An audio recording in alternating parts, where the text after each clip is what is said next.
of human connection is listening.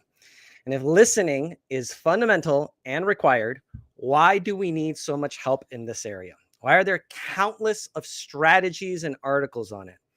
Hi, everybody. Happy Friday. This week, I am talking about the communication discipline of listening and how it can increase your communication confidence as well as your overall confidence. Now, here's what I'm not going to be talking about.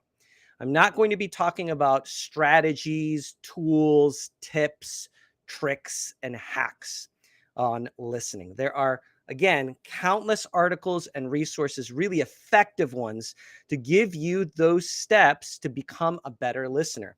If you're really hungry for those, one of my favorite TED Talks of all time is one entitled 10 Ways to Have a Better Conversation. And that TED Talk, the speaker does a tremendous job of outlining some powerful tools. What I am going to talk about is the paradox of listening. There's this tension that we have when we step into a listening space. So the first kind of an analogy that I will give is that listening is a lot like reading. I had a college professor that blew my mind when he said this about reading. He said, reading is the only activity in the world where we feel guilty when we do it, and we feel guilty when we don't do it. Now, that is absolutely true of reading. We're going to talk about that some other time. But I think that it really also applies to listening.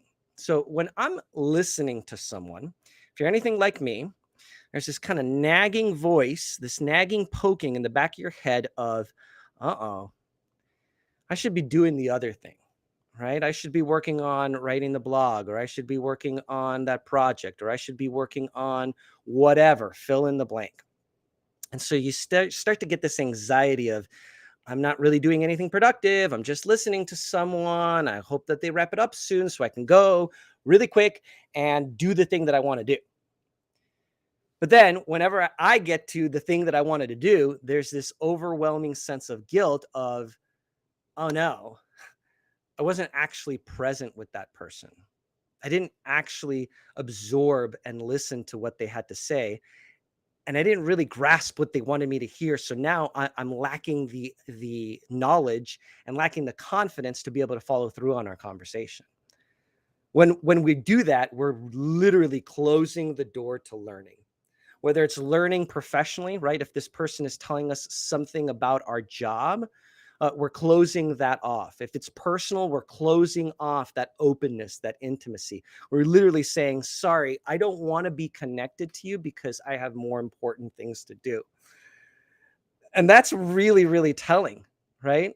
It's telling for me whenever I'm in that space, I'm realizing that I am overdoing and sacrificing my relationships for the things that I want to be doing. I'm not actively producing when I'm listening, and that lack of active production brings this guilt and this anxiety that isn't serving that particular person.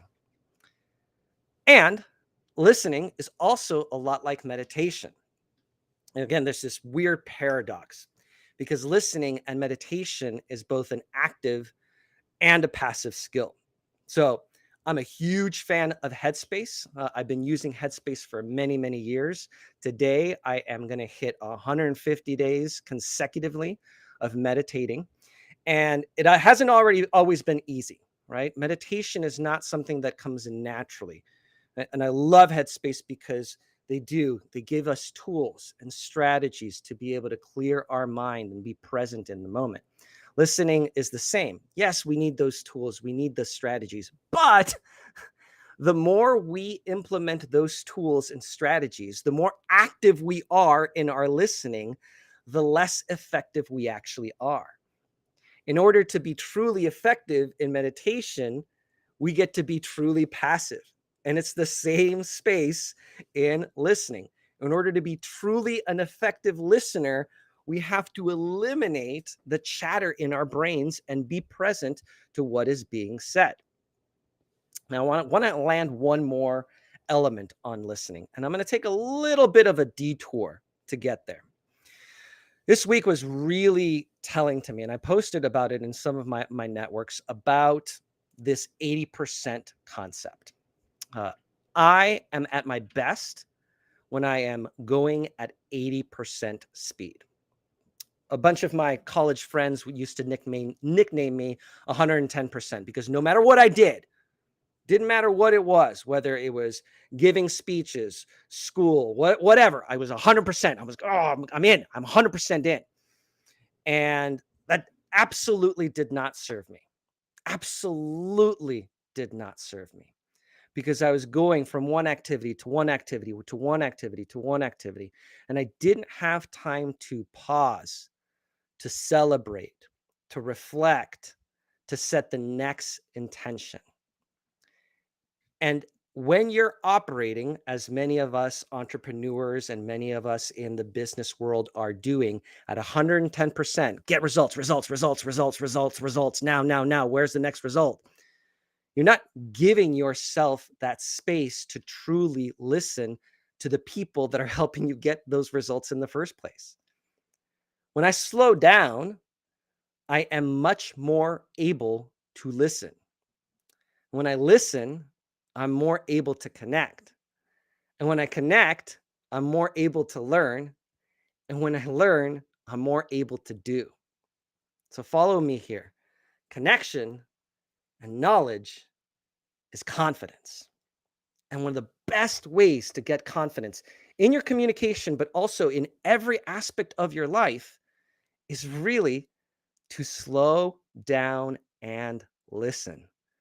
I know that that is a sinful thing for me to say in the sphere of entrepreneurship and business and results. Slow down, limit your results.